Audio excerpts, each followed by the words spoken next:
பணத்தை வாரி இறைத்து ஜாதகம், ஜோதிடம் என பொருத்தம் பார்த்து குடும்ப உறுப்பினர்கள் மூலம் தீர விசாரித்த பிறகு இருவரும் பரஸ்பரம் பேசி புரிந்து கொண்டு நடத்தப்படும் திருமண பந்தத்தில் அடியெடுத்து வைக்கும் இளம் தம்பதியர்களில் சிலர் தேனிலவுக்கு செல்லும் இடத்தில் கூட பரஸ்பர புரிதல் இல்லாமல் சண்டையோடு பிரிந்து செல்வது அரங்கேறி வருகிறது.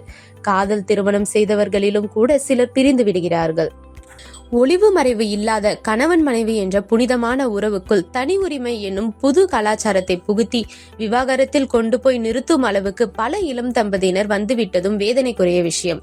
கூட்டு குடும்ப வாழ்க்கையிலிருந்து எப்போது நாம் விலகினோமோ அப்போதிலிருந்தே விவாகரத்தும் அதிகரிக்க தொடங்கிவிட்டது. தமிழகத்தில் விவாகரத்து கோரி கோர்ட்டை நாடுவோரின் எண்ணிக்கை தினந்தோறும் அதிகரித்து வருகிறது.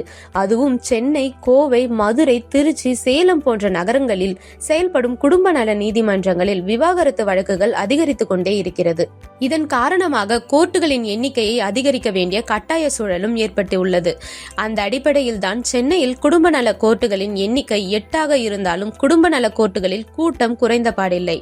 தமிழகத்தில் உள்ள 40 குடும்ப நல கோர்ட்டுகளில் இந்த ஆண்டு வரை விவாகரத்து, ஜீவனாம்சம் கோருதல், ஒன்றாக சேர்த்து வைக்க கோருதல், பரஸ்பர விவாகரத்து என 33,213 வழக்குகள் நிலுவையில் உள்ளன. இதில் 17,638 வழக்குகள் இந்த ஆண்டு தாக்கலானவை. மொத்தம் நிலுவையில் உள்ள வழக்குகளில் இந்த ஆண்டு மட்டும் 19,240 வழக்குகளுக்கு தீர்வு காணப்பட்டு உள்ளன. கடந்த 10 ஆண்டுகளை ஒப்பிடுகையில் விவாகரத்து வழக்குகள் 3 மடங்கு அதிகரித்திருப்பது தெரிகிறது. சென்னையை பொறுத்தமட்டில் கடந்த 2014 ஆண்டு 2000க்கும் குறைவான விவாகரத்து வழக்குகளே தாக்கலாகின. ஆனால் தற்போது 5,500க்கும் அதிகமான விவாகரத்து வழக்குகள் தாக்கலாகி உள்ளன. விவாகரத்து கோரி கோர்ட்டை நாடுவோரில் இந்தியாவிலேயே மகாராஷ்டிரா மாநிலம்தான் முதலிடத்தில் உள்ளது. தமிழகத்தை பொறுத்தமட்டில் தமிழகம் 6வது இடத்தில் இருக்கிறது. 2வது இடத்தில் கர்நாடகாவும் 3வது இடத்தில் உத்தரப்பிரதேசமும் உள்ளது. மேற்கு வங்காளம் 4வது இடத்திலும் டெல்லி 5வது இடத்திலும் இருக்கிறது. இந்தியாவில் விவாகரத்து கோருவோரில் 25 முதல் 35 வயதுடையோர் 50%, 18 முதல் 25 வயதுடையோர் 35%, 35 வயதுக்கு மேல் 15% இருப்பதாக புள்ளி விவரங்கள் தெரிவிக்கின்றன. விவாகரத்து கோரி வழக்கு தொடரும் இளம் தம்பதியினரை மீண்டும் பரஸ்பர புரிதலுடன் சேர்த்து வைக்க வேண்டும் என்பதுதான் குடும்ப நல கோர்ட்டின் முக்கிய நோக்கம். தவிர்க்க முடியாத சூழலில்தான் விவாகரத்து என்ற நிலைக்கு செல்ல வேண்டும் என்பதுதான் இந்த கோர்ட்டின் மைய கருத்து. இந்த அடிப்படையில் தான் நன்கு பயிற்சி பெற்ற மனநல ஆலோசகர்கள் மூலம் விவாகரத்து கோரி வரும் தம்பதியருக்கு கவுன்சிலிங் கொடுக்கப்படுகிறது.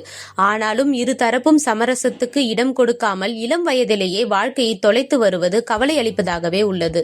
படிப்பு, சம்பாத்தியம், யாருடைய துணையும் இன்றி வாழ முடியும் என்ற இளம் பெண்களின் அசட்டு தைரியம் திருமணம் என்னும் 1000 காலத்து பயிர் முளையிலேயே கருகும் அபாயத்தை உருவாக்கிவிட்டது.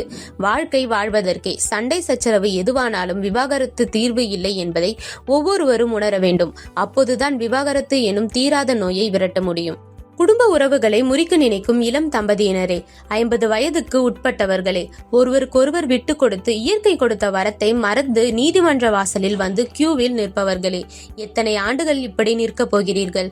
பெற்றோர்கள் நினைப்பதையும் அறிவுரை கூறுவதையும் விட்டுவிட்டு தனியாக யோசித்து நல்ல முடிவை எடுத்து சேர்ந்து வாழாமல் எடுத்தோம் கவிழ்த்தோம் என்று கிடைத்த வாழ்க்கையை இழந்து விடாதீர்கள்.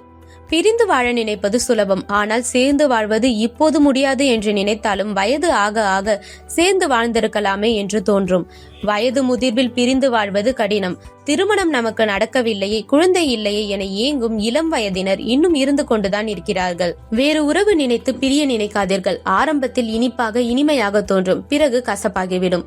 குழந்தை பெற்ற இளம் தம்பதியினரே, நீங்களாவது தாம் பெற்ற குழந்தையை நினைத்து விவாகரத்து முடிவை மாற்றிவிடுங்கள். குழந்தை என்ன பாவம் செய்தது? வாழ முடியாது என்று யோசித்து முடிவெடுத்து விட்டால் வேறு வழி இல்லை. இருவரும் சேர்ந்தே முடிவெடுத்து பிரிந்து சென்று விடுங்கள். நீதிமன்றம் வந்து வழக்கு மேல் வழக்கு தொடுத்து வாழ்க்கையை வீணடித்து விடாதீர்கள். முடிவெடுத்த பின் மீண்டும் நீதிமன்ற வாசலில் கால் கடுக்க நின்று அனுமதி சீட்டு வாங்காதீர்கள். விவாகரத்து வேண்டுமானால் ஒரு சில மாதங்களிலே கிடைத்துவிடும். அப்படி வாழ்க்கையை வீணடிக்க நினைப்பவர்கள் வழக்கு முடிய பல வருடங்கள் ஆகும். அதுவரை நீதிமன்றம் செல்ல நிரந்தர கார் விண்ணப்பம் செய்து வாங்கிக் கொள்ளுங்கள். இளம் தம்பதியினரின் வழக்குகளை விரைந்து முடிக்க நீதிமன்றம் தான் துரித முடிவு எடுக்க வேண்டும். செய்வார்களா நீதிபதிகள்?